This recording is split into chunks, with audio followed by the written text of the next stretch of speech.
মুখের দিকে তাকাই গো, তাকায়। বর্তমান যুগে তোমাদের আজাবেলা ঠিক আছে বাবা, আমাদের আসামের মেয়েরা নামাজও জিরো, রমজান মাস আসতেছে আরো ডাবল জিরো, আর পর্দা তো এ নাই।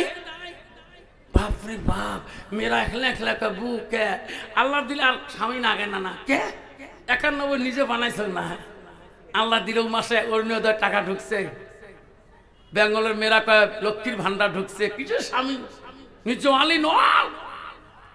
ওই জন্য বর্তমান যুগের নারীরা নিজের স্বাধীনতা নিজেই চলে বেড়ায়, তোমাদের আজাবেলায় নাই বাবা। স্বামী যদি ফোন করে বিদেশ থাকি, গুয়াহাটির থাকি, শিলং থাকি, দেখবেন স্বামীর সাথে কেমন ভাবে কথা বলে। যদি স্বামী কথা বলে, মরিয়মের মা কি হল বাবা, স্বামী করে আজকে আমার আসবে 15 দিন হল, ডাক দিলাম মরিয়মের মাও, যে মেজাজে কথা কয় আরো সুখ দুঃখের কথা নিবের পাবে।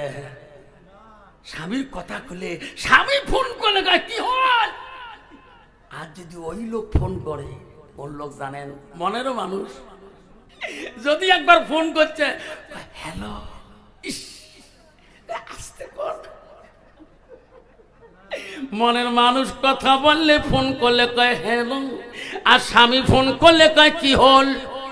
ও মা বলে না, শুনে রাখো মা, আল্লাহ রসুল কি বললেন, ও মা তোমার স্বামী যখন বাড়িতে আসবে, স্বামীর কাছে তুমি একবার চোখে চোখে নজর করো। আল্লাহ নবী বলেন,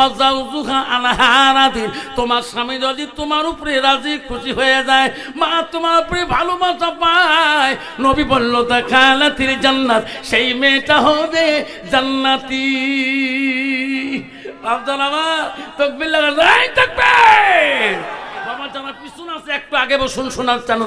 এই যুগের যেমন আর নারী যদি ভালো না হয় বাবা, এই সুখের সংসার 3 তলা ঘরে থাকি শান্তি পাবো না। নারী যদি আপনজন না হয়, নারী যদি আল্লাহ ওয়ালা মুত্তাকিন পরহেজগারি না হয় বাপজন আমার, ওই নারী যদি আল্লাহ ওয়ালা স্বামী ভক্ত না হয়, ওই নারীর দ্বারাই 1 লাখ টাকা বেতন মাহিনায় ঢুকলেও শান্তি পাবো না বাবা। নারী হল বিষম জাতি, নারী হল 4 প্রকার, হস্তানি, কদমনি, সাংখিনী, লোহাজনী। সেই যে রসুল বলছে নারীকে বিয়ে করলে নারীর গুণ দেখে বিয়ে করতে হবে। আমার নবী 1 নম্বর গুণের কথা বললেন, ওই নারীটা যতই ডিগ্রি কোয়ালিফিকেশন হোক, এনি হাউ ডিগ্রি হোক, ওই মেয়েটার ভিতরে দেখো আল্লাহর কালাম এলেম আছে কিনা। নবী 2 নম্বর বললেন, মেয়েটাকে বাড়ির চিরকালের সঙ্গিনী বানাইতে হলে ওই মেয়েটার বংশের দিকে তাকান, আল্লাহ ওয়ালা মুত্তাকিন পরহেজগারী লোক আছে কিনা। মুসলমান তো ওটা থাকে না, মুসলমান থাকে নগদ কত আর বাকি কত। তোমার জায়গা নাই, তোমার মেঘালয়ত আছে, আমার আসামত বেশি, নগদ কত আর বাকি কত। বউওয়ালা কি হয় হোক, বংশ কি হয় হোক, মদারু হোক বা সুদারু হোক, কয় গ্লাস খাই খাও। বর্তমান তো তোমার জায়গায় গ্লাস নাই, আমাদেরকে পুরো গ্লাস চলছে, 1 গ্লাস খালি খালি পাগলা মতো করে আছে না নাই, তোমার জায়গাতে আছে। আমার মা বলে না, ও রাজা বালার মা বলে না, শুনে রাখো মা, ও মা নবীজির প্রথম স্ত্রী ছিল মা, তোমার মতো নারীর নামে আমার নবীর নামে স্ত্রীর নাম ছিল। মা প্রথম বিবির নাম ছিল হযরতে খাদিজাতুল কুবরা। মা রে, নবীজির দ্বিতীয় স্ত্রীর নাম ছিল হযরতে মা সাউদা রাদিয়াল্লাহু তাআলা। নবীজির তৃতীয় বিবি ছিল হযরতে মা আয়েশা সিদ্দিকা আম্মাজান। নবীজির চতুর্থ বিবি ছিল হযরতে যায়েনব। নবীজির পঞ্চম বিবি ছিল হযরতে হাফসা রাদিয়াল্লাহু তাআলা। নবীজির 6 নম্বর বিবি ছিল হযরত উম্মে সালমা। নবীজির 7 নম্বর বিবি ছিল হযরত উম্মে হাবিবা। নবীজির 8 নম্বর বিবি ছিল হযরতে মাইমুনা। নবীজির 9 নম্বর বিবি ছিল হযরতে সুফিয়া। নবীজির 10 নম্বর বিবি ছিল হযরতে রায়হানা। নবীজির 11 নম্বর বিবি ছিল হযরতে মারিয়া। নবীজির একত্যাগী জীবনে 11 জন স্ত্রী চলে যায়, কোনদিন কোন স্ত্রী দ্বারায় আমার রাসূল কষ্ট পায় নাই। যেরকম সুবহানাল্লাহ বাবা, বর্তমান যুগের একটা স্ত্রীর দ্বারা স্বামীরা কষ্ট পায় না, না পায়, যেরকম পায় না, না পায়। কত স্ত্রী আছে তোমার মেঘালয় আসামে আছে, কত স্বামীকে এমন করে ঢিকে না, সাবালি বন্ধ ফাটে ফেলায়, যেরকম ঠিক না ঠিক। কয় বুঝন কালকে আফসার মানলাম রাজা ভালো আছে বউ আমার গুম্বরের কথাগুলো সব ফাঁস করি থেকে কদিন আগে বাবুর বাবু এমন ঢিকেছিল না পান্তার একদম কি বাবু কথাটা খাটি গেছে বেচরা এমন সবুর লোক কাহো কয় নাই কন্ত বাবা বউ যদি কাহো ঢিকি ফেলে দেয় কোনদিন বাজার অবজার করবে মোর বউ ঢিকেছে কোনদিনও কবার নয় ভূ ঠিক খুশবু ও আর শুনি যে খাই কলজে থরথরে খাবে ওদিন থেকে আওয়াবি বেশি না ইয়ের মতো উই চলো মোর মতো মুই চলো মাঝে মাঝে ঠেকাত পেলে পানি দেলা দিলে ভালো হলে বউ 2 মাস থেকে আওয়াবি নেই কালকে ও আর শুনি যে কলজে থরথরে কাঁপে বউ কোচ ঘুম পড়ে পাংনা ফজর নামাজ পড়বে গেছে জুমিয়ে মুইও পড়ি বসি আসম নামাজ সামনে পড়লো শান্তি নাই যেই বাড়ি যাচ্ছে বউ 2টা হাত যা ভুল করে ধরছ যা ঢেকেছ মাফ করে দেও পাগলা স্বামী নিয়ে একদিন যা মাফ করে দিল যা বউ যেই মাফ করে দিছে বউ আজকে 3 বের ভাত খান তবু পেট পড়ে না তুই মোর মাসির বেটি বোন জানি তুইও মোর কালকে গাড়গত বসছিস দুলে ভাই 4 দিন আগে আসছে মোর কয়েক কানি করছে তুই বলে ভাই সব গুড়ি ফেলে দিয়েছিস তাহলে গুড়ি কত ঢিকে মাপ নিস নি তুই তাহলে মুই মাপ নেন মোর মাও মনে গেছে বাপের কাছে মাপ নেন তারে বেটি মুই মা যদি ভালো হয় মেয়ে ভালো হবে মেয়ে যদি ভালো হয় রে মা ভালো হবে মাস্টার যদি ভালো হয় ছাত্র ভালো হবে ছাত্র যদি ভালো হয় রে মা মাস্টার ভালো হবে ইডি যদি ভালো হয় ফার্মা ভালো হবে ফার্মা যদি ভালো হয় রে ইডি ভালো হবে এমন জাতের কচু আছে অল্প জালে সিদ্ধ হয় এমন জাতের মেয়ে আছে অল্প কথায় বুঝিয়া পায় এমন জাতের কচু আছে অল্প জালে সেজে না এমন জাতের মেয়ে আছে অল্প কথায় বোঝে না মা ভালো তা বাবা ভালো মা ভালো তা মেয়ে ভালো বাপ ভালো তা ছেলে ভালো মাও ভালো তার জি গাই ভালো তা বাছুর ভালো দুধ ভালো তার ঘি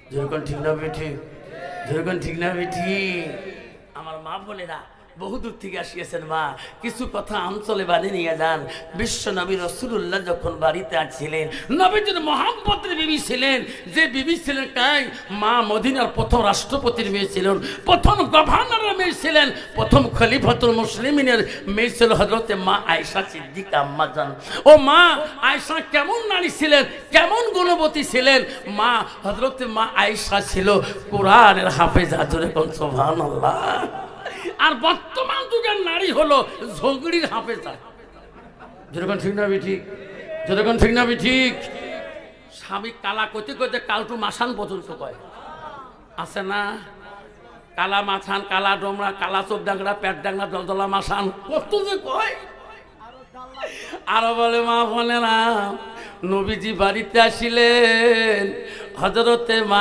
আয়েশা নবীজির এত মহব্বতের বিবি ছিল রে নবীজি বাড়ি আসিলেন আয়েশার মুখের দিকে নবীজি আয়েশা নবীজির মুখের দিকে তাকে দেখছিলেন নবীজির দিকে তাকায় দেখে নবীজির মুখের দিকে তাকায় নবীজির চেহারার দিকে তাকায় নবীজির হাতগুলা বোলায় নবী বলে আয়েশা রে আমি বাড়ি আসলে আমার মুখের দিকে কেন তাকাও আমার চেহারা দিকে কেন তাকাও আয়েশা আমার হাতগুলা কেন বোলাও আয়েশা আম্মা জন বলছে ও গো নবী গো আপনি বাড়িতে আসলে আপনার দিকে তাকাইলে আপনার মুখের দিকে তাকাইলে আমার আয়েশার কলিজাটা ঠান্ডা হয়ে যায় যেরকম সুবহানাল্লাহ বন্ধুগণ আমার বর্তমান যুগে নারীরা কেন গো স্বামীর দিকে তাকালে কলিজা ঠান্ডা হয় না কারণ এটার ভিতরে এলেমের অভাব বর্তমান যুগে নারীরা নবীজি বাড়ি আসছিলেন নবীজিকে আয়েশা খানা দিয়েছিলেন। মা আয়েশা একটা গুণ আছে, তফসিরে আছে, মা আয়েশা একটা গুণ ছিল, নবীজি না খাওয়া পর্যন্ত আয়েশার মুখে খানা দেওয়া কষ্ট পাচ্ছিলেন। নবীজি খানা খাইবে, আয়েশা তারপরে খাবে। ধরে কোন সুবহানাল্লাহ। বর্তমান যুগের নারী স্বামীর আগে খায় না, না খায়? খায় না? কত খায়? নেড়া হাত দিয়ে গোস চাকি দেহে সকায়, মা নেড়া হাত দিয়ে বলা লোকে তুই ঠিকই থাক, নেড়া হাত দিয়ে খাওয়া যায়। বাবা খাইতে খাইতে বাপরে বাপ হাতও ধোয় না, ওই যে নেড়া হাত দিয়ে সিগুন ফেলাইছে ওই হাতে ঝোল খায়। যেরকম ঠিক নবী ঠিক। নবীজি বাড়ি এসেছিলেন, আয়েশা নবীর জন্য খানার আইটেম করলেন, খানা রসুলুল্লাহকে দিয়ে দিলেন। আয়েশা খানার জন্য দেখো রসুল খাবার বসলেন, আয়েশা নবীজির হাতে নবীজির সঙ্গে খানা শুরু করে দিলেন খাওয়া। নবীজি মুস্তি মুস্তি হাসে, নবীজির পাতে গুছ ছিল, আয়েশা সব গুছগুলো খাইলেন, হাড্ডিগুলো রেখে দিল। আমার নবী আয়েশার কামরা হাড্ডিগুলা চুষি চুষি রস খায়। আয়েশা যে সাথে যে গেলাসে পানি ঠোঁট লাগে খায়, আমার নবী সেই দিকে আয়েশা ঠোঁট লাগা জায়গা দিয়ে নবীজি পানি পান করে। আয়েশা বলে, নবী গো, ওগ নবী গো, আমি গুছগুলো আগে খাইলাম, তারপরে আপনি আমার হাড্ডিগুলো কেন খান? ওগো নবী, আপনি বিশ্ব নবী গো, আমার কামরা হাড্ডি কেন খাইলেন? ওগো নবী, আমি যেদিকে পানি পান করলাম আপনি সেই দিকে কেন পানি পান করলেন? নবী বলল, আয়েশা রে, তোমার কামরা হাড্ডি যদি আমি খাই, আমার কামরা হাড্ডি যদি তুমি খাও, তুমি যেদিকে পানি পান করো, আমি নবী যদি সেই দিকে পানি পান করে, ও আয়েশা, ওই হাড্ডিটা আল্লাহ দরবারে রহমতি হাড্ডি হয়ে যায়, পানিটা রহমতি পানি হয়ে যায়। দুনিয়ার বুকে আমার উম্মতিরা স্বামী স্ত্রী এইভাবে খাবে, আমি রাসূলুল্লাহ খুশি হয়ে যাব। যেরকম সুবহানাল্লাহ, যেরকম সুবহানাল্লাহ। অন্ত বাবা, বর্তমান যুগের নারী স্বামীর আইটে বস্তু খায়। বাবু দেখতো আফসার মালানা স্বামী সারা ভাত খাবার খায়, বুঝি বিড়ি খায়, বউ চেরা সারা মুখ গুঁড়ায়। বলে কি তুই খাসি না? টাকা মুই খাং না, বছর 6 বছর একদিন হলো খাং। কার সাথে খাস? বাবার সাথে। তোর বাপ মানে জানিস না মোর বাবা নাই, তার কাছে মুড়ি দিয়ে যাও। বাবা মাঝে মাঝে ডাহলে যা, বাবা মুখ ছাড়া খায় না। যখন ঠিক না বিটি, ওই বাবার সাথে খায়, স্বামীর সাথে খায় না। বাবা মাখি দে, বছরি পোলা মাখি দে, বাবা হাতও ধয় না, আর বাবার যেটা চেহারা এই বড়ি মুখ। যখন ঠিক না বিটি, দেখবে স্থান একবার জলেশ্বর যান, এই বড়ি মোষ, খালি হিলকিন জিকিতে বাবা 3 ব্যাটারি লাইট দিয়ে মুখ দিয়ে হানা যায়। ধরে কোন ঠিক না বিটি? গাঞ্জা খেয়া মানজা নষ্ট, উজু গোসলের ফরজ জানে না, জিকিরি ছাড়া আর তো বুদ্ধি মেলে না। ঠিক না বিঠা? আমার মা বোনেরা, আম্মারা নবীজির কথাগুলো মানবেন। মা আয়েশা জীবনে কত গুণ ছিল। মা নবীজি বাড়িতে আসিলেন, আসে দেখে বিবিরা কাঁধে কাঁধে ব্যস্ত হয়ে আছে। আমার নবী মুস্কি হাসেন, এত সুন্দর কাজ, একজন বিবি কোনো কাজ করছে না। নবীজি নজরে ধরা পড়ে গেলেন। নবী বলে, আয়েশা, আয়েশা রে, বাড়ির সবাই কাজ করতেছে, তুমি কেন কাজ করো না? আয়েশা, এই সংসারের কাজের অধিকার সবার কাছে সমান, তুমি না করি কেন বসে আছো? হযরতে আয়েশা বলছো, হুজুর আমি জানি আপনি বাড়ি আসলে আমাকে এই কথা বলবেন। হুজুর আমি সত্যি, আমি সকাল থেকে কোনো বাড়ির কাজকর্ম করি নাই। কেন করলি না বলো আয়েশা, জবাব দাও। আয়েশা বলল, হুজুর আমি কাজ করব, তোমার কাছে খুঁজি নিয়ে করব। নবী বলে আয়েশা রে আমার বাড়িতে আমার কাজকে নিয়ে খুঁজে নিয়ে আমার কাছে করবা। আয়েশা বলল গো নবী আমার কাজ কি তোমার কাছে খুঁজি তাই কি? তোমার আমার হাত দুইটা দিয়ে ওগো নবী আমার হাত দুইটা দিয়া আমি তোমার গোসল করি দেওয়া কাজটা আমি চাই। যেরকম সুবহানাল্লাহ। বাবা বর্তমান যুগের নারী স্বামী কোনোদিন কবে গো ও স্বামী আপনি মাথার ঘাম পায়ে ফেলে আসলেন, আপনি দোলা বাঁধতে আসলেন, আপনি জমিন খাটতে আসলেন, আপনার গোসলটা আমি বানিয়ে দেয়। কিন্তু বর্তমান যুগের নারী স্বামী কোনোদিন কবে নাকি?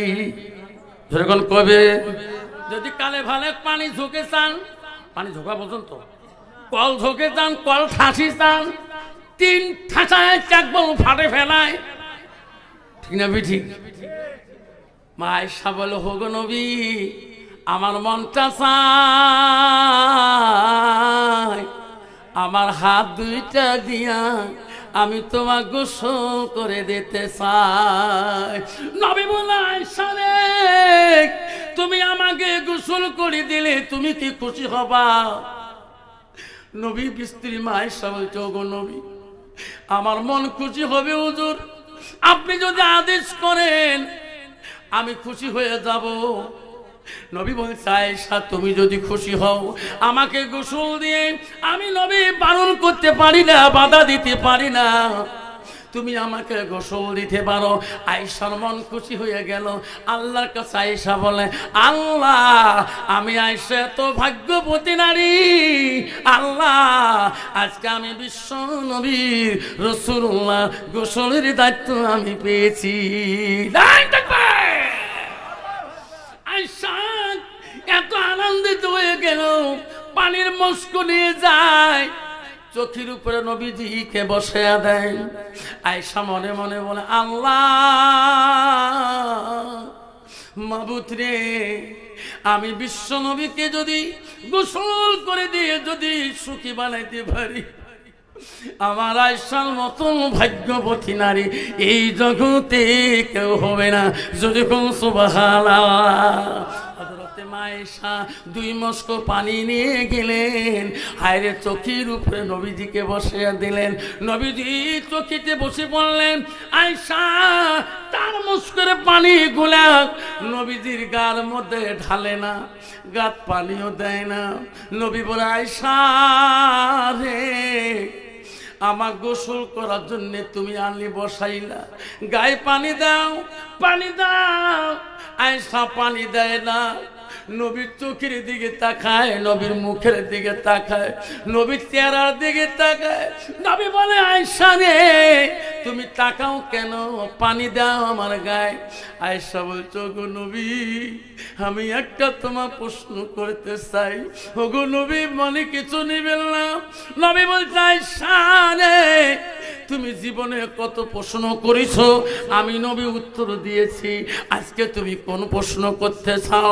ওগো নবী আমার আব্বা আবু বকর 7 থেকে 9 বছর বয়সে নবী গো তোমার সাথে বিবাহ দিয়েছে, আমি তোমার কোনোদিন খিদমতের ত্রুটি করে নাই। ওগো নবী আজকে আমি বলতে চাই একটা প্রশ্ন, ওগো নবী রাগ করবেন না। না না করব না। নবী গো তোমার শিশুকালে, তোমার বাল্যকালে, তোমার ছোটবেলায় কোনো রোগ হয়েছে নাকি, কোনো বসন্ত কলেরা হয়েছে নাকি? ওগো নবী তোমার শরীরের মধ্যে এত কানা কানা দাগ কেন দেখা যায়? নবী উত্তর দেয় না রে। নবী কান্দে।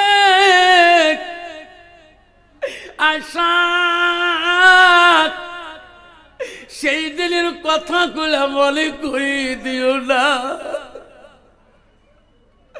আয়েশা রে সেই দিনের কথা মনে করে দিলে আমি নবী কষ্ট পাই। আয়েশা আমাকে সেই দিনের কথাগুলো মনে করে দিও না। মায়েশা বলছে হুজুর কোন দিনের কথা? নবী কান্দে কাঁদে বলছে আয়েশা রে আমার ছোট কালে কোনো রোগ, কোনো বসন্ত কলেরা হয় নাই, আয়েশা আমার শরীরে যত কালো দাগ দেখো, আয়েশা রে ইসলামের জন্য, ইসলামের খাতিরে আমি নবী যেদিন তাইফের জমিনে ইসলাম প্রচার করিতে যাই, আয়েশা তাইফের মানুষ আমাকে চিনতে পারে নাই, তাইফের যুবকরা আমাকে চিনতে পারে নাই। আয়েশা তাইফবাসী আমাকে পাগল বলছিল, আমাকে তাইফবাসী পাথর মারি মারি আয়েশা রে আমার শরীরটা কালো করে দিয়েছে। ও আয়েশা সেই দিন তাইফের জমিনে পাথরের বাড়িতে আমি নবী ক্লান্ত হয়েছি। আয়েশা আমার পায়ে জুতা ছিল রে, আমার শরীরে রক্ত দিয়া আমার জুতা পর্যন্ত খলখল শব্দ হয়ে যায়। আসলে পাথরের বাড়িতে আমি জমিনে ঢুলি পড়ে যাই, আমি পড়ে গেলে দাঁড়াইতে ওই দিন পারি না, আর দাঁড়াইলে আমি বসলে বড় কষ্ট পাইছিলাম। আয়েশা রে সেই দিনের কথাগুলা মনে করিয়ে দিস না, আমার মনে বড় কষ্ট পায়। হযরত আয়েশা বলছে নবী গো আল্লাহ কি তোমার পক্ষপাতী হয়ে নাই? তখন বলছে আয়েশা রে তৎক্ষণাতে জিবরাইল হাজির আসি বলছো লাব্বাইক ইয়া রাসূলুল্লাহ, ও নবী গো আমি তোমার এখানে হাজির, আপনি কাঁদবেন না। ও নবী আমি জিবরাইল আসলাম, আপনার জবান দিয়ে শুনতে চাই, আপনার জবান দিয়ে যা বলবেন আমি জিবরাইল তাইফের বিচার আমি করে যাব। আল্লাহ সহ্য করতে পারে না। ও গো জিবরাইল তোমার জবান দিয়ে যা বলবেন আমি জিবরাইল তাইফের জমিনকে উলট পালট করিয়ে দিয়ে দেব। আপনার না বলা পর্যন্ত আমি জিবরাইল কিছুই করতে পারি। আয়েশা রে সেদিন আমি জিবরাইলকে বলছি জিবরাইল রে আমি তাইফের মানুষের উপর অভিশাপ দিতে পারি না, জিবরাইল তুমি ফিরিয়ে যাও, তাইফের মানুষ আমাকে না চিনতে পারে, আমি নবী মারা যাব, দূরে থেকে বিদায় নিয়ে চলে যাব না, এই দুনিয়ায় থাকবো না, একদিন পৃথিবীর যুগে এই তাইফের বংশ থাকিয়া আমাকে নবী করি মানি দিবে জিবরাইল যা যা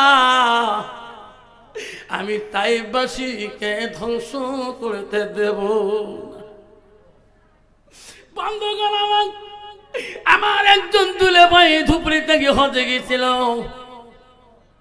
উনি একজন তাইফবাসীর সাথে কথা বলছিল, ওই দুলে ভাই বলছে ঠিকই তাইফ এটি কি নবীর এত দুঃখ হয়েছিল? বলার সাথে সাথে এই লোকটা তাইফের মানুষটা এত জোরে চিৎকার দিল রে বলো না, আমার কথাটা বলা অন্যায় হলো নাকি? এখনো তাইফের মানুষ নবীর ভালোবাসা অন্তরে রাখার জন্য কান্দি কান্দি পাগল হয়ে যায়। আমার নবী আমাদেরকে সুপারিশ করবে কে না? নাই থাকবে। আল্লাহ নবীর কাছে আব্দুল ইবনে মাসউদ প্রশ্ন করল, কলতো সুম্মায় নবী গো আল্লাহর কাছে সবচেয়ে ভালো বস্তুটা কি? নবী বলল কালাম বিল্লুল ওয়ালিদাইনা, মা বাবার সঙ্গে সৎ ব্যবহার করাটা আল্লাহর কাছে সবচেয়ে বড় আমল। নাই থাকবে।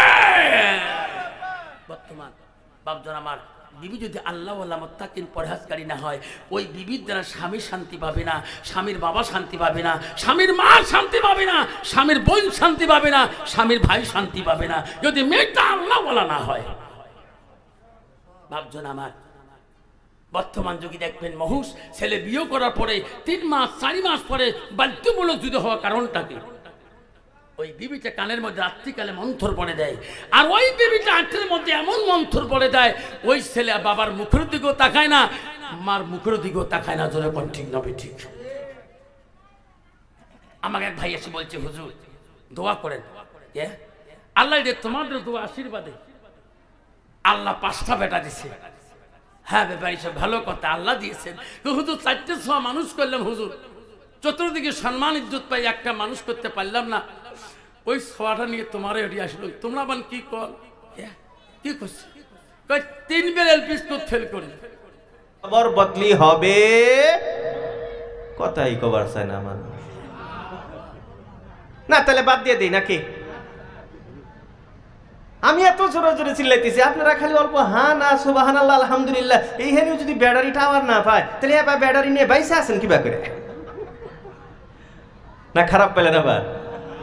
আল্লাহু আকবার। ভাই যুবক ভাইরা আমরা আগে আসি, অনেক জায়গা আছে ইনশাআল্লাহ। যুবক ভাইরা আগে আসি, আল্লাহ আমাদের তৌফিক দান করুক, সবাই বলি আমিন। তো আল্লাহ রাব্বুল আলামিন বললেন, আসো একটা সূরা বানায় নিয়ে আসো না। ফাইল্লাম তাফালু, আজ পর্যন্ত পারো নাই, এখন অবধি কেউ পারে নাই। আল্লাহ রাব্বুল আলামিন চ্যালেঞ্জ করলেন, ওয়ালান তাফালু, আর কিয়ামত পর্যন্ত কারো পক্ষে সম্ভব হবে না। এরা আল্লাহর গোলাম, আল্লাহ রাব্বুল আলামিন শুধু এটাই বললেন না, ফাতু বিসূরা, একটা সূরা নিয়ে আসো, শুধুমাত্র এতটুকু বলেন নাই। কারণ এই পৃথিবীতে অনেক মানুষ আছে যারা আল্লাহ রাব্বুল আলামিনকে বলতে পারেন, আল্লাহ আপনি তো চ্যালেঞ্জ করলেন সূরা বানাইতে, কিন্তু এটা একটা মহৎ কাজ, একজনের দ্বারা সম্ভব না। আমাদের যদি একটা দল হয়, আমাদের একটা যদি সহায়কারী সংগঠন হয়, আমাদের একটা সংগঠন যদি আমাদের হয়, তাহলে মনে হয় এই সংগঠনের মাধ্যমে সবাই একসঙ্গে একত্রিত হইয়া মেহনত করলে কি জানি কোরআনের সূরার মতো একটি সূরা বানাইতে পারব। আল্লাহ রাব্বুল আলামিন বললেন, ঠিক আছে, এটাও গ্রহণ হলো। ওয়াদউ শুহাদাআকুম মিন দুনিল্লাহ ইন কুনতুম সাদিকিন।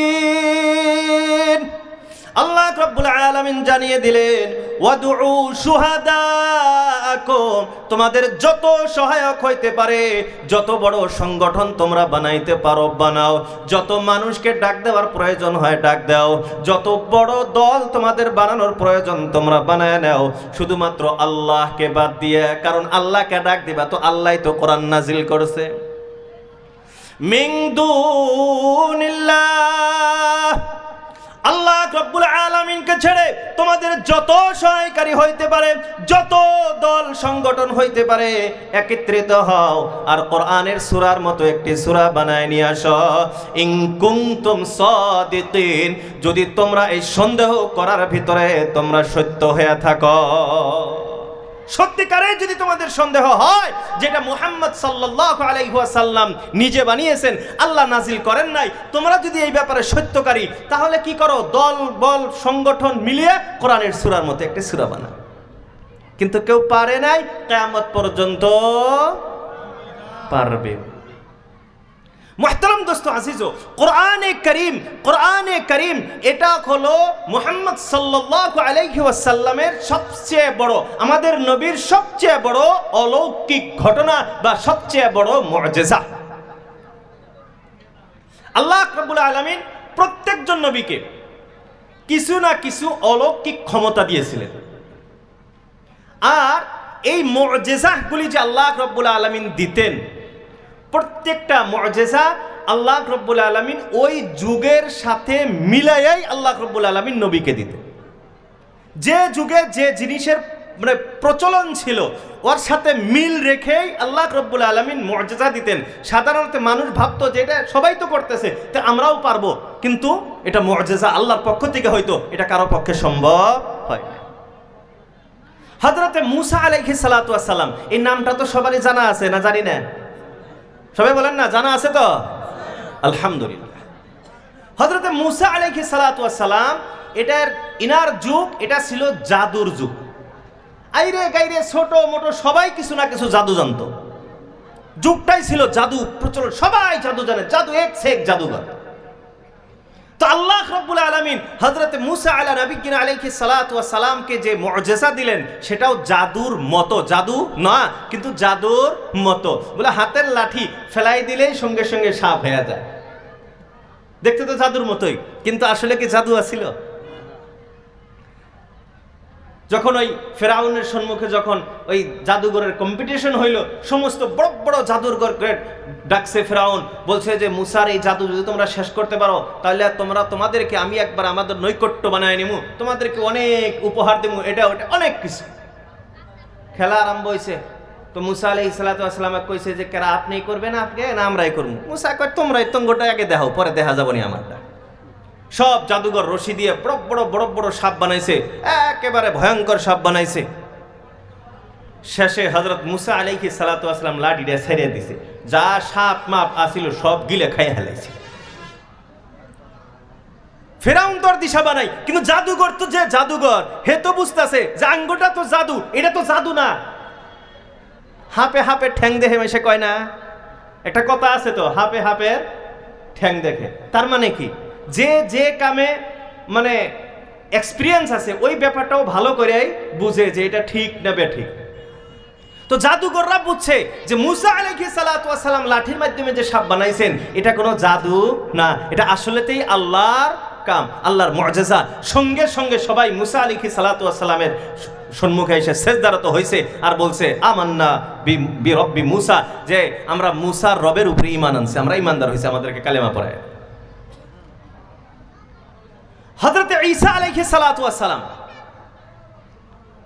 ঈসা আলাইহিস সালাতু ওয়াস সালামের যুগ এটা ছিল চিকিৎসা বিজ্ঞানের যুগ। আইরে গাইরে মানে ছোট মোটো সবাই চিকিৎসার ব্যাপারে জানতো। এই যে ইউনানি মেডিসিন টেডিসিন যত এগুলির ইতিহাস পড়ে দেখবেন সব ঈসা আলাইহিস সালাতু ওয়াস সালামের যুগে থেকে। বড় বড় চিকিৎসা বিজ্ঞান। আচ্ছা, চিকিৎসা যতই ভালো হোক, কোনো মানুষকে, মরা মানুষকে জিন্দা করা সম্ভব? সম্ভব। এটার কোনো ওষুধ আছে? তো সবাই চিকিৎসা চিকিৎসা চিকিৎসা মানে সবাই জানে। তো আল্লাহ রাব্বুল আলামিন হযরত ঈসা আলাইহিস সালাতু ওয়াস সালামকে যে মুআজিজা দিলেন, অলৌকিক ক্ষমতা দিলেন, এটা চিকিৎসা বিজ্ঞানের সাথে মিল ছিল। কেমনে?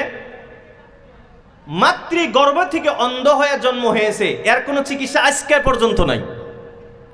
আজকের এই ডেট পর্যন্ত চিকিৎসা বিজ্ঞান বর্তমান তো অনেক উন্নত, তথাপিও কোনো মানুষ যদি মার গর্ভে থেকেই অন্ধ হয়ে জন্ম নিছে তার চিকিৎসা বর্তমান যুগেও নাই।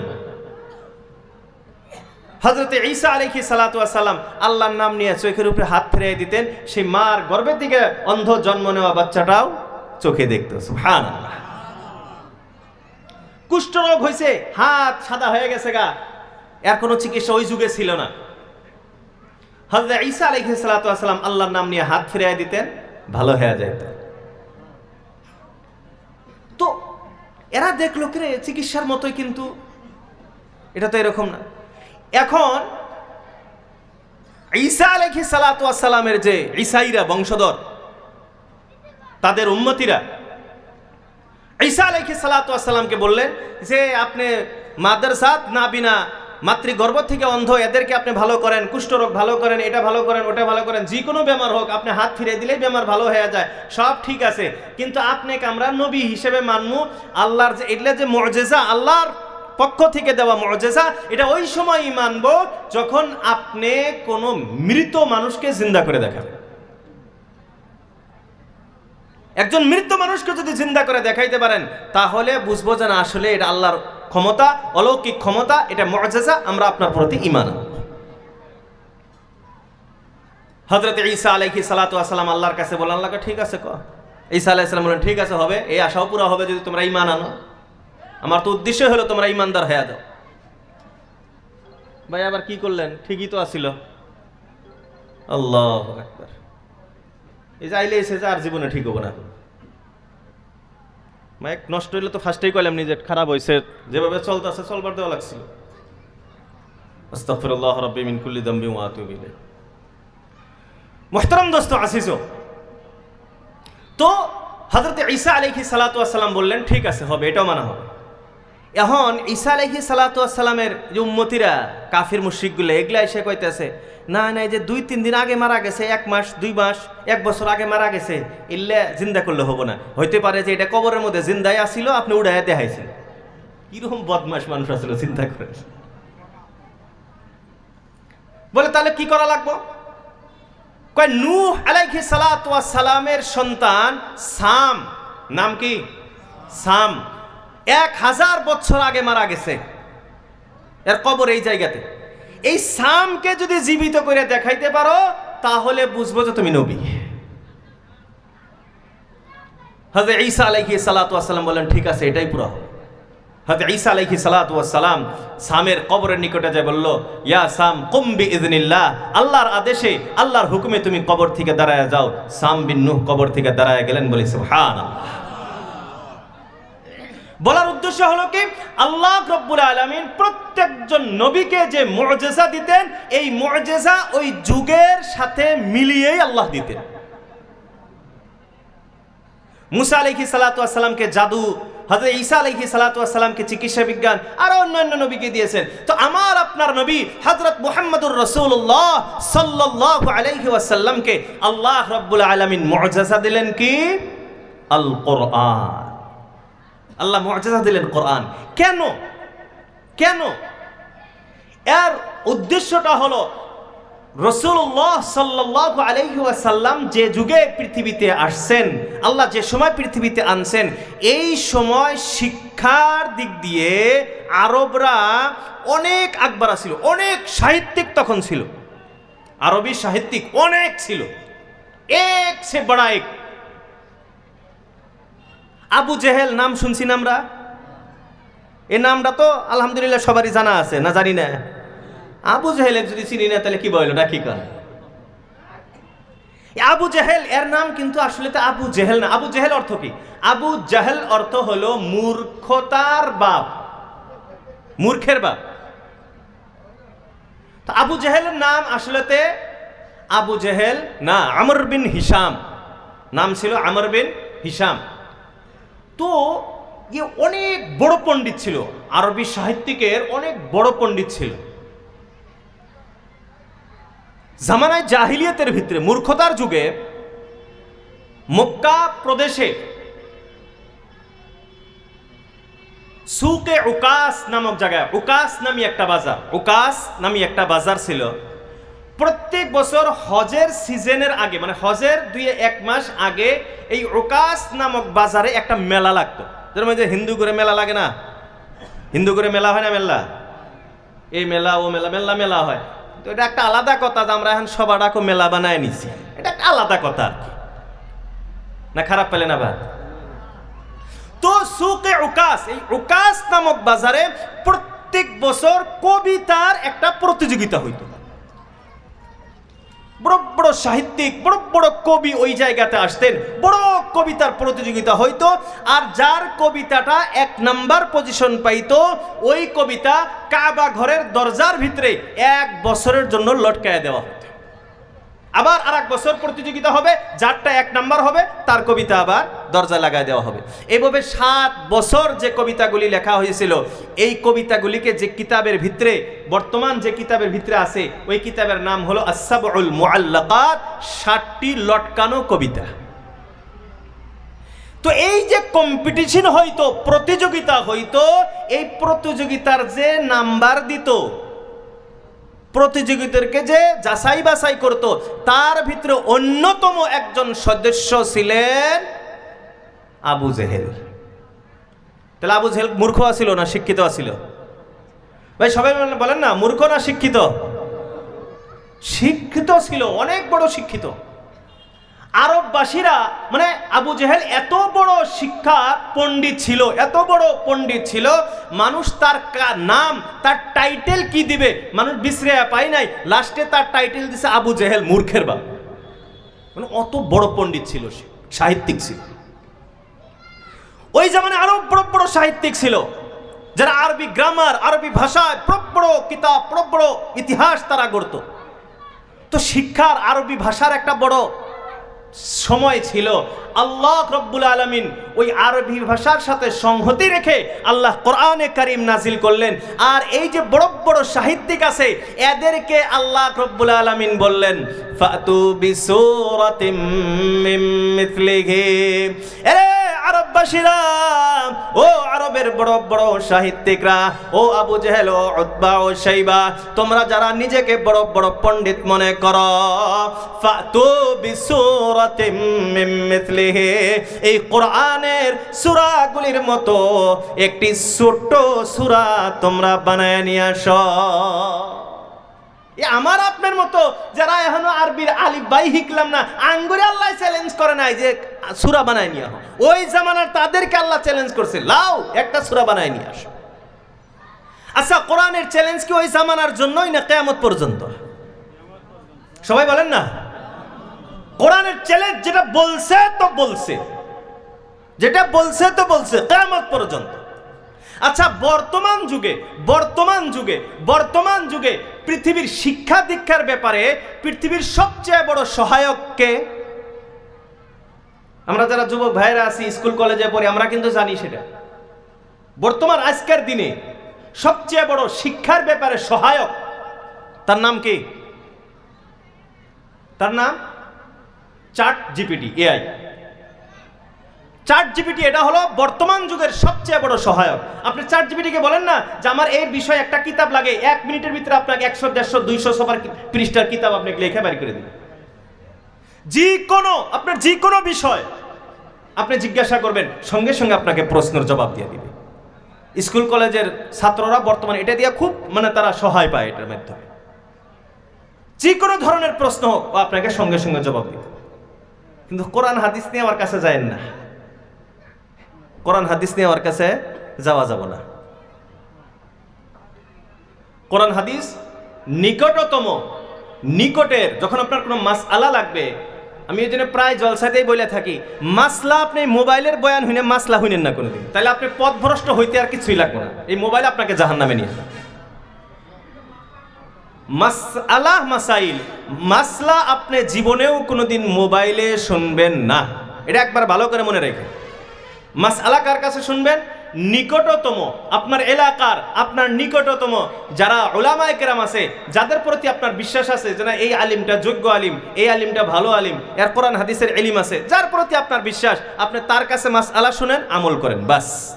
এই মোবাইলের ভিতরে আপনি যায়েন না মাসলা শুনবার নেগে, তাইলে আপনার জাহান্নাম ছাড়া আর কপালে কিছুই জুটবে না। বাস্তব কথা বলতেছি। তো চ্যাট জিপিটি যেটা বর্তমান যুগের সবচেয়ে বড় সহায়ক, সেই চ্যাট জিপিটিকে আপনি যদি প্রশ্ন করেন, এ চ্যাট জিপিটি তুমি তো সবকিছু পারো, তোমার তো সবকিছু তোমার সহায় হয়, তাহলে তুমি কি কোরআনে কারীমের মতো একটি কিতাব তুমি কি বানাইতে পারবা? আল্লাহ তো চ্যালেঞ্জ করছে না কিয়ামত পর্যন্ত, ফাতু বিসূরা, একটা সূরা বানায় নিয়ে আসো। তো কোরআনকে চ্যাট জিপিটিকে জিজ্ঞাসা করা হলো, তুমি কি কোরআনের সূরার মতো বা কোরআনের মতো কিতাব বা কোরআনের মতো একটি সূরা কি তুমি বানায় দিতে পারবা? আপনারা শুনলে hayran হবেন, চ্যাট জিপিটি জবাব দেয় যে এটা আল্লাহর কিতাব, আল্লাহর নাজিল কর্তা কিতাব। এই কিতাব, এই কোরআনের মতো কিতাব বা কোরআনের মতো সূরা আমার দ্বারা বানানো সম্ভব না। বিশ্বাস না, আপনিও চ্যাট জিপিটিকে প্রশ্ন করে দেখেন, জবাব আসবে না, আমার পক্ষে সম্ভব না। হ্যাঁ, আমি কোরআনের সূরাগুলির মতো, কোরআনের আয়াতগুলির মতো কিছু বাক্য আমি বানাইতে পারবো যেটা কোরআনের সাথে মিল আছে, বাক্য বানাইতে পারবো, কিন্তু কোরআনের মতো সূরা আমার পক্ষে বানানো সম্ভব না। আপনি সেই চ্যাট জিপিটিকে আপনি প্রশ্ন করেন, তুমি কি মহাভারতের মতো কিতাব লিখতে পারবা, রামায়ণের মতো কিতাব লিখতে পারবা? চ্যাট জিপিটিকে হয় আমার পক্ষে সম্ভব, এটা পাবো, কারণ এটা তো আল্লাহর কিতাব না, মানুষে বানাই না। আর বানাইছে কিরকম, সারা জীবন খালি নুচ্চামি করছে, হে কিতাব লিখছে। আজীব দুনিয়া, আজীব দুনিয়া। এই জন্য যে আমরা আকীদা, বিশ্বাস যে ঠিক করা লাগে না, বিশ্বাসটা বড় বড় জিনিস। আকীদা এটা সবচেয়ে মজবুত। আপনার আকীদা ঠিক আছে, নামাজ কম আছে, তাও আপনি জান্নাতি। আকীদা খারাপ, আপনি সারাদিন মসজিদে বসে থাকেন, তাও জাহান্নামী। আকীদা বহুত ডেঞ্জারাস একটা জিনিস। আকীদা দেখেন না কেমন আকীদা। এক আকীদায় মানুষকে দুধ নিয়ে হেরে পাত্রের উপরে ডালে, আবার এক আকীদায় গরুর মুত নিয়ে খায়। এটা বিশ্বাস, এটা আকীদা। এজন্য আমার আপনার আকীদা, ইতিকাদ, বিশ্বাস আমার আপনার ঠিক হইতে হবে। এজন্য কোরআনে কারীমের ভিতরে বারবার তো এটাই আনছে না, লা তুশরিক বিল্লাহ, শিরিক করো না, ওয়া'বুদু লিল্লাহ, শুধুমাত্র এক আল্লাহ, ওয়া'বুদুল্লাহ ওয়াহদা, এক আল্লাহর ইবাদত করো, এক আল্লাহর উপাসনা করো, এক আল্লাহর পূজা করো, এক আল্লাহ ছাড়া অন্য কোনো কিছু আছে? আল্লাহ ছাড়া আরো আছে? ইসলামের আরম্ভণি লা ইলাহা ইল্লাল্লাহ মুহাম্মাদুর রাসূলুল্লাহ, আল্লাহ ছাড়া কেউ নাই, ইবাদত আল্লাহর করো। কেমনে করবা? মুহাম্মাদের তরিকায় সুন্নত মোতাবেক করো, বলে সুবহান।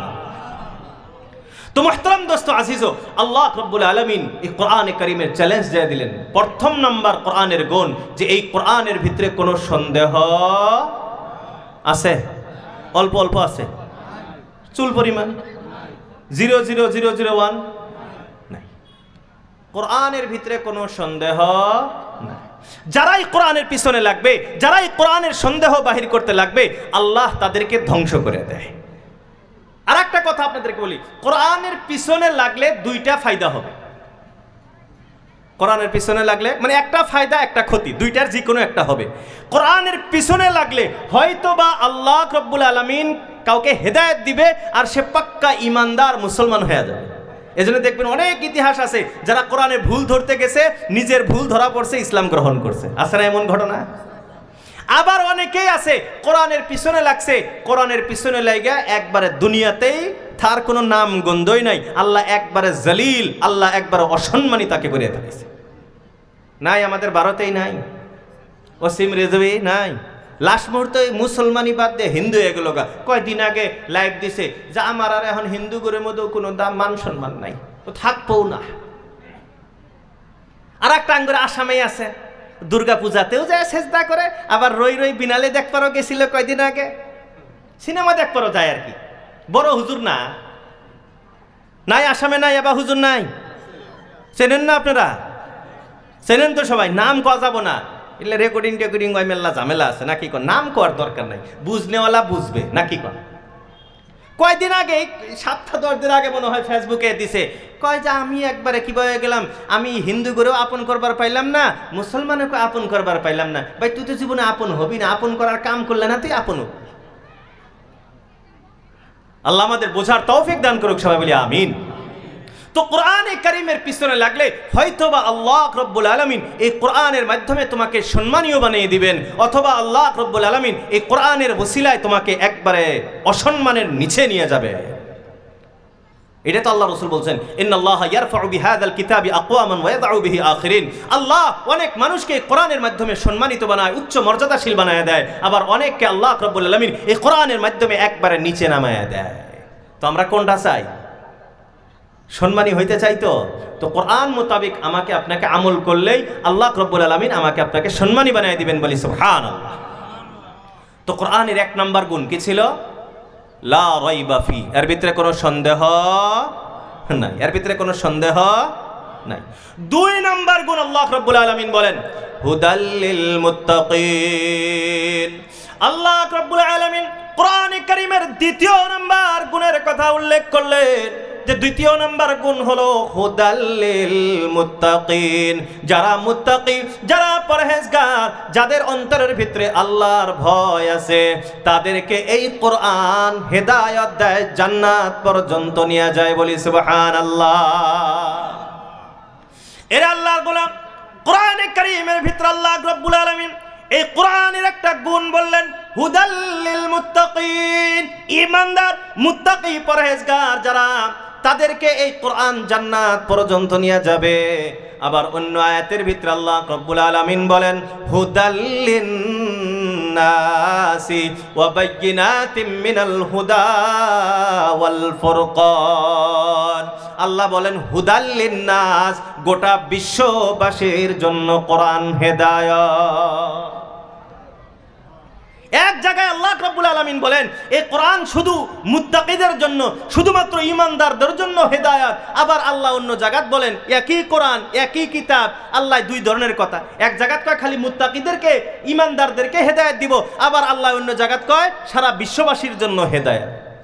2টা কথার মিল আছে? মিল আছে গো কথা? মিল নাই। এক জায়গায় আল্লাহ কইতেছে অনলি যারা মুসলমান শুধুমাত্র এদেরকে হেদায়েত দিবে এই কোরআন, আবার সেই আল্লাহ কোরআনের ভিতরেই কইতে আছে যে এই কোরআন সারা বিশ্ববাসীকে হেদায়েত। তার মানে কি মুহতারাম দোস্ত আজিজ ও উলামায়ে কেরাম কিতাবে লিখছেন যে আমরা যে হেদায়েত বলি, রাস্তা দেখানো বলি, এই হেদায়েত হলো দুই ধরনের। হেদায়েত কয় ধরনের? মানে রাস্তা দেখানো এটা দুই ধরনের রাস্তা। একটা হলো ইরাআতুত তরিক, শুধুমাত্র রাস্তা বলে দেওয়া, আর একটা হলো ইসাল ইলাল মতলুব, গন্তব্য পর্যন্ত পৌঁছিয়ে দেওয়া। দুইটাই রাস্তা দেখা। একজন মানুষ কইলো যে হাটসিঙ্গিমারি যাবো, আপনি বললেন যে ভাই এইদিকে এইভাবে যাবেন, আপনি হাটসিঙ্গিমারি পাবেন। এটাও তো হেদায়েত হইলো না? হয় নাই? এটাও তো হেদায়েত। আবার আরেকজনকে বলছে যে ভাই তো আমি সিংমারি যাবার চাই বা হাটসিঙ্গিমারি যাবার চাই, তো ওই মানুষটা বলতেছে ভাই আমিও তো হাটসিঙ্গিমারি যাবো, তাহলে আমার বাইকের পাশে বসেন বা আমার গাড়ি তুটেন, আমি নিয়ে যাই। তো এই মানুষটাও হাটসিঙ্গিমারি নিয়ে গেল, তাহলে এটাও তো রাস্তা দেখাইলো। আচ্ছা, দুইটাই রাস্তা দেখানো তো হয়েছে, কি হয় নাই? প্রথমটা এই মানুষটা জায়গা পর্যন্ত পৌঁছতে পারবে কি পারবে না এর কোনো গ্যারান্টি আছে? সবাই বলেন না আছে? নাই।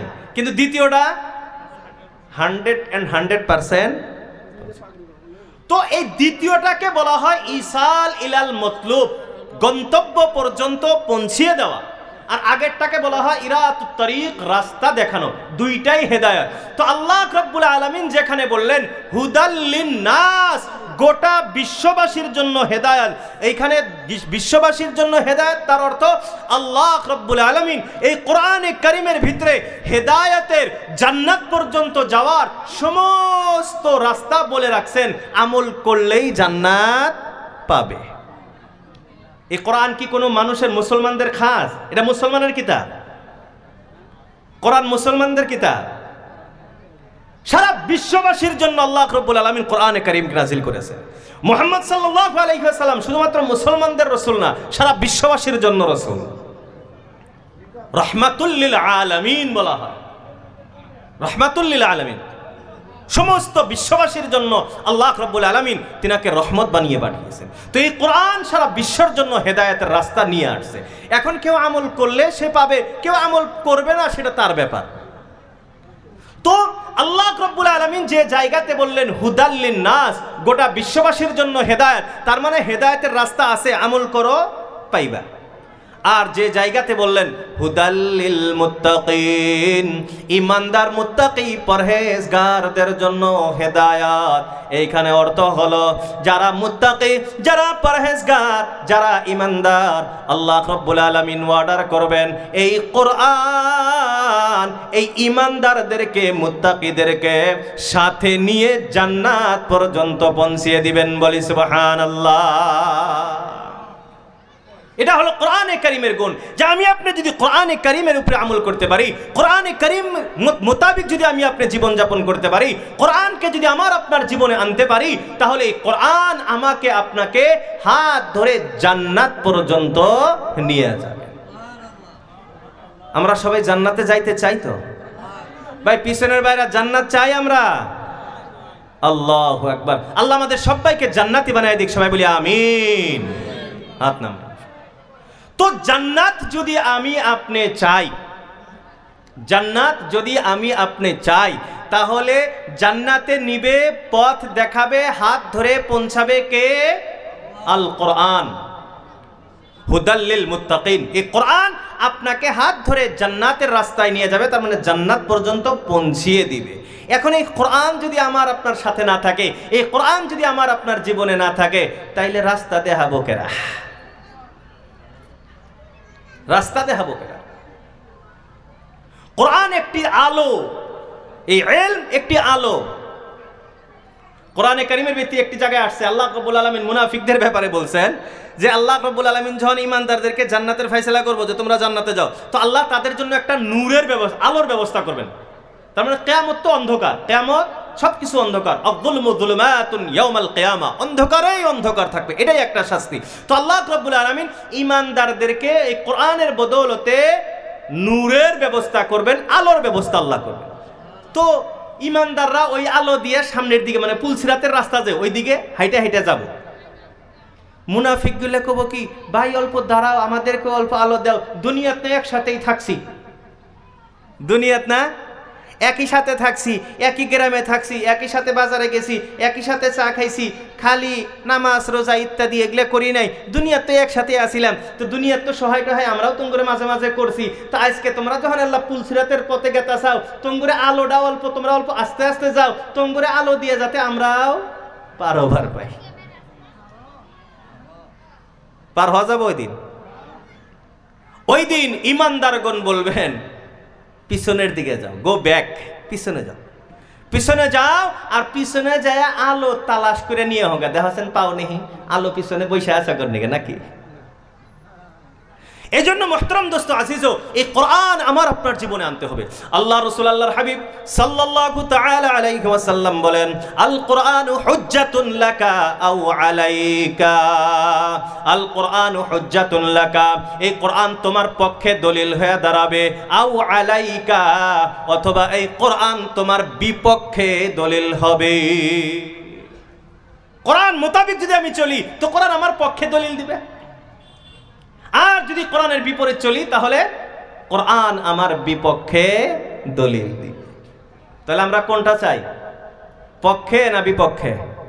সবাই বলেন না কোনটা চাই, পক্ষে। তাহলে কোরআনের পক্ষে যদি চাই তাহলে আমার বন্ধু আমাকে কখন সহায় করব? সিম্পল, একবারে সিম্পল সাদা সিধা কথা, আমার বন্ধু আমাকে কখন সহায় করব? যখন আমি না বন্ধুর সহায় করবো, আমি বন্ধুর কথা মতো চলবো, বন্ধুর সাথে আমি মিলে চলবো, তখন না আমি বিপদে পড়লে সহায় করবো। আর আমি খালি বন্ধুক ধোকা দেই, আপনি যেদিন বিপদে পড়বেন সেদিন সেই বন্ধু আইগে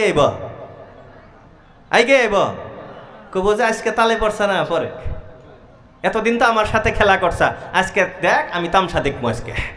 তো মুহতারাম দোস্ত আজিজ, এই কোরআন যদি আমার সাথে সম্পর্কিত না হয়, কোরআনকে যদি আমি আপনি বন্ধু বানাইতে না পারি, কোরআন যদি আমার আপনার জীবনে আনতে না পারি, তাহলে কোরআন আমার বিপক্ষে দাঁড়ায় যাবে, এই কোরআন আমার বিপক্ষে দাঁড়াবে।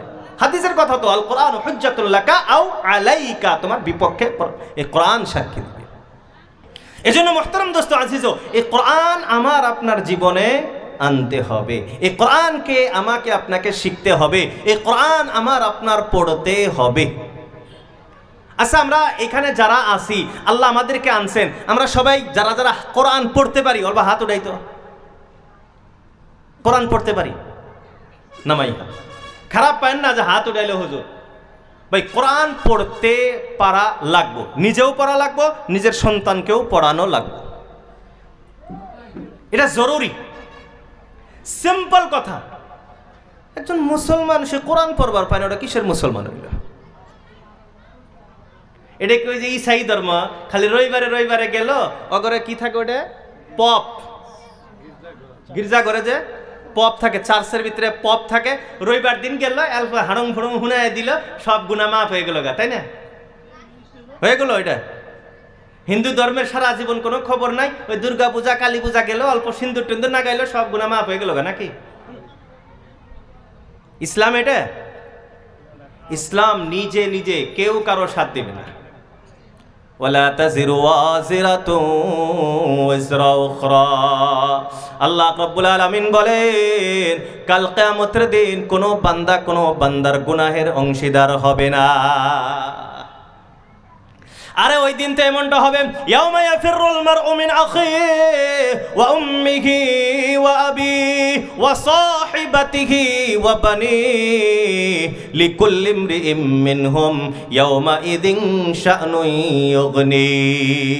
আল্লাহ রাব্বুল আলামিন বলেন ইয়াউমা ইয়াফিরু, যেদিন দূরে সরাবে, পালাবে কে? আল মারউ মিন আখিহি, মানুষ নিজের ভাইয়ের থেকে পালাবে, ভাইয়ের থেকে দূরে সরে যাবে। ওয়া উম্মিহি ওয়া আবিহি, সন্তান মা বাবার থেকে দূরে সরে পালাবে। ওয়া সাহিবাতিহি ওয়া বানিহি, পুরুষ তার সন্তান এবং স্ত্রীর থেকে দূরে সরে পালাবে, কেউ কারো পরিচয় দিবে না, কেউ কাউকে ধরা দিবে না ওই দিন। কবেন যে হুজুর ওই যে না আপনারা কোন হাদিসের ভিতরে আইছে সিফারিশ করব, ভাই ওটা মেল্লা পরে সিফারিশ হব, কিন্তু ওইটা অনেক পরে, ওটা ওই সিফারিশ হইতে হইতে মেরে হাড্ডি উড্ডি পুইরে সব কয়লা হবো, হাড্ডি পুইরে কয়লা হবো।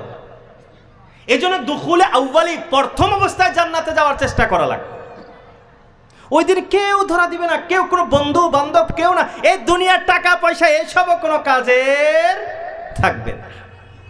ইয়াউমা লা ইয়ানফাউ মালু ওয়ালা বানুন ইল্লা মান আতাল্লাহা বিকলবিন সালিম। আল্লাহ রাব্বুল আলামিন বলেন ইয়াউমা লা ইয়ানফাউ মাল, ওই দিন কোনো টাকা পয়সা কাজে আসবে না, ওয়ালা বানুন, আপনার সন্তান ওই দিন কোনো কাজে আসবে না, ইল্লা মান আতাল্লাহা বিকলবিন সালিম, ওই দিন যে প্রশান্ত হৃদয় নিয়ে সহি সালিম সুন্দর অন্তর নিয়ে আল্লাহর কাছে যাইতে পারবে, এই হৃদয় এই দিল ওই দিন তাকে জান্নাতি বানায় দিবে। বলি সুবহানাল্লাহ। কলবিন সালিম, একবারে পরিষ্কার দিল নিয়ে যে যাইতে পারবে। আমরা তো হাদিস শুনছি, কোন মানুষ যখন কোনো গুনাহ করে, একটা গুনাহ করে কলবের উপরে দিলের উপরে একটা দাগ পড়ে, কালো দাগ পড়ে, এগুলা হাদিস শুনছি তো আমরা। আর একটা গুনাহ করে আর একটা দাগ পড়ে, আর একটা গুনাহ করে আর একটা দাগ পড়ে, এবার করতে করে দিলটাই একবারে কালা হয়ে যায়। এই জন্য মুহতারাম দোস্ত আজিজ, দিল পরিষ্কার সাফ শফাফ দিল নিয়ে যে মরতে পারবে, আল্লাহর কাছে যাইতে পারবে। আল্লাহ বলেন মান আতাল্লাহ, আল্লাহর কাছে আসবে কি নিয়ে? বিকলবিন সালিম, একবারে সালামত থাকা, সৌন্দর্য সুন্দর পরিষ্কার পরিচ্ছন্ন শফাফ দিল নিয়ে যে আসবে, আমি তাকে জান্নাতে দেব। আমরা নিজেরাই মনে করিছেন আঙ্গুরের দিল কতখানি পরিষ্কার আছে। বর্তমান মুসলমান কি এমন গুনাহ আছে যেটা মুসলমান করে না? এটা কইলেও আবার মেল্লা মাসে খারাপ পায়, কিন্তু এটা সমালোচনা, আত্মসমালোচনা। আমরা আমাদের দোষগুলা তো আলোচনা করতে হবে না, কি বলেন? কি এমন দোষ নাই, কি এমন গুনাহ নাই যেটা আমরা করি না? মুসলমান, আল্লাহ রাব্বুল আলামিন মুসলমানদের চেহারার ভিতরে একটা গুণ দিয়েছেন যাকে বলা হয় রঅব। আরবিতে বলা হয় রঅব। রঅব মানে হলো ভয়। মানে আল্লাহ মুসলমানদের চেহারার ভিতরে এমন একটা রঅব দিয়েছেন, পৃথিবীর কোন শক্তি মুসলমানের চেহারার দিকে তাকাবে সাহস পাবে না, মুসলমান যদি হয়। কিন্তু আঙ্গুরের চেহারার দিকে খালি তাকাবার সাহস পায় না এমন না, আঙ্গুর তো নাত্তিগুড়ি খাইতে খাইতে দিন গেতাছে। কোন জায়গাটা বলেন যে জায়গাতে মুসলমান নির্যাতিত না? কোন জায়গাটা? একটা জায়গা বলেন না। আজকে এমন একটা অবস্থা, নিউজ যদি আইসে এটা একটা অপরাধ করছে, অটোমেটিক ব্রেনের ভিতরে আইসে কোনো একটা আলী হুসেন এগলে নাম হয় না, আমাদের জেহেনের ভিতরে আইসে না? নাই। তার মানে আমরা এত নিচে নামছি যে আল্লাহ শয়তানও আমাদের দেখে এখন লজ্জা পায় যে হাই রে হাই, আমিও তো এত দোষ করি নাই। শয়তান তো খালি একটা কথা হে মানে নাই। আল্লাহ রাব্বুল আলামিন বলছিলেন উসজুদু লি আদম, আদমকে সিজদা করো, আদমকে সিজদা করো। সবাই সিজদা করছে, ইবলিস শুধুমাত্র একটা আদেশ মানে নাই, সেটা সিজদা